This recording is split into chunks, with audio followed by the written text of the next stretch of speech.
Alex, thank you. Maha Yahya is the director of the Carnegie Middle East Center with me now, and very grateful for you.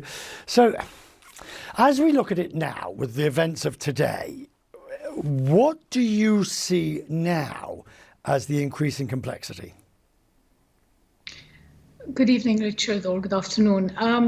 I think that the tragedy that we saw today is only going to increase pressure to get a deal done quickly, even, I wouldn't say without the hostages, but the situation has become totally untenable. Almost more than half a million people, according to the UN, are one step away from starvation. And there is a significant breakdown in law and order within Gaza itself. People are starving. So what we saw today is just the tip of the iceberg of what's been going on in Gaza over the past 5 months now.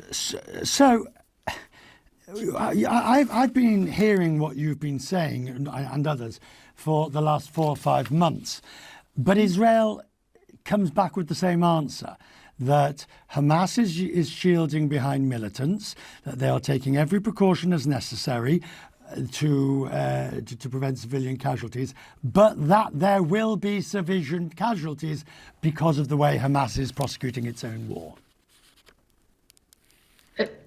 Bulldozing entire or bludgeoning entire neighborhoods is not precautions against civilian casualties. I'm sorry. We're talking about 30,000 dead, which even the US suggests is an underestimation. Secretary Austin today talked about 20,000 women and 25,000 women and children already dead.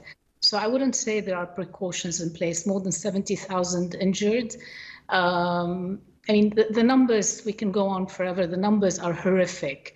But so nobody, and let me jump in, because not to be rude, but just because I want to actually hear your point.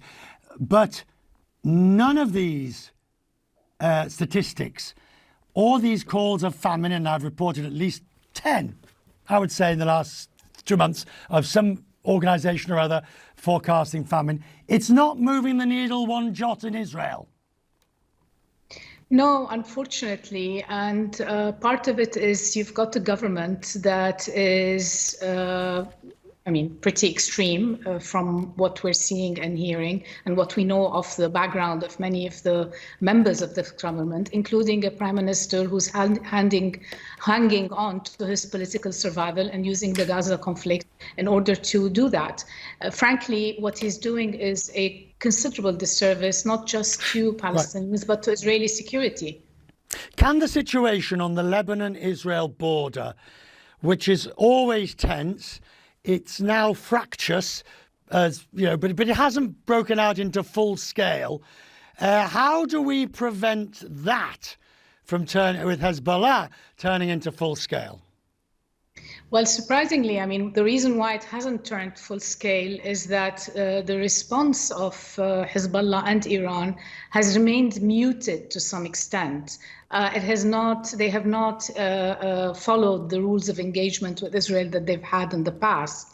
The danger of it escalating, and this is partly because they do not want a major conflict for their own interests and for their own reasons. They understand that a major conflict from Iran's perspective would literally damage 40 assets that they've spent the last 4 decades building up. Mm-hmm. But the way,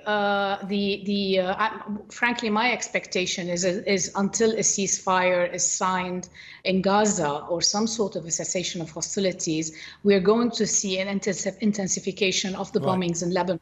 Israel seems to be seeing this as an opportunity to take out as many operatives, Hezbollah sites, whatever it feels it needs to take out, knowing that there will not be any kind of, or the retaliation will remain quite muted and quite minimal. So the danger of escalation on that front is also quite high. We'll talk more when, God forbid, even when that happens. Thank you. Grateful for your time tonight. It's late there for you, and I'm pretty appreciative that you stayed up to talk to us tonight.